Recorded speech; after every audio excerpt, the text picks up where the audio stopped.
रोजा लहराई छौ छोटा की बहिन रोजा लहराई छौ गे बाप तोहर हमारा से जहराई छौ छोटा की बहिन रोजा लहराई छौ गे मगिया छोड़ देबा समझाबे ना कपार के फोड़ देबा गे समझा लेना कपार के फोड़ देबा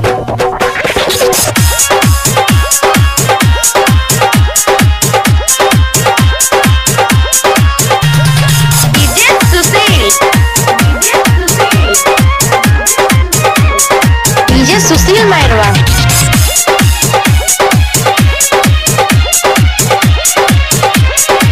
हे गेले को जे सुईद पैसा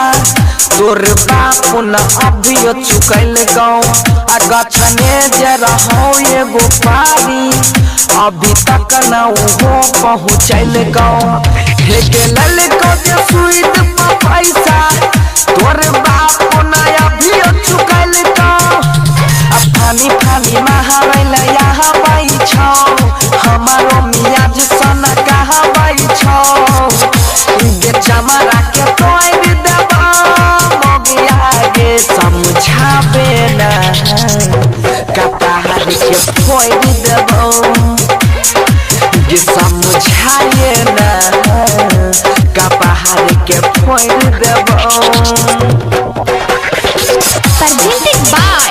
Albina Recording Studio, Simla.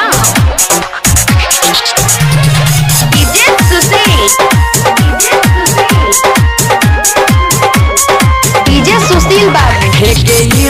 दयालम से कहे जाके ओकरे घोर में रहे हमारा से आप न चलत अपना अपन के मामला कहे हे गे दयालम से कहे जाके ओकरे घोर में रहे दोसर शादी कराओगे तोरा भैया से नहीं डराओगे मुहावा के मोर देबा सुन मगिया गे कपार के फोड़ देबा सुन मगिया गे कपार के फोड़ देबा।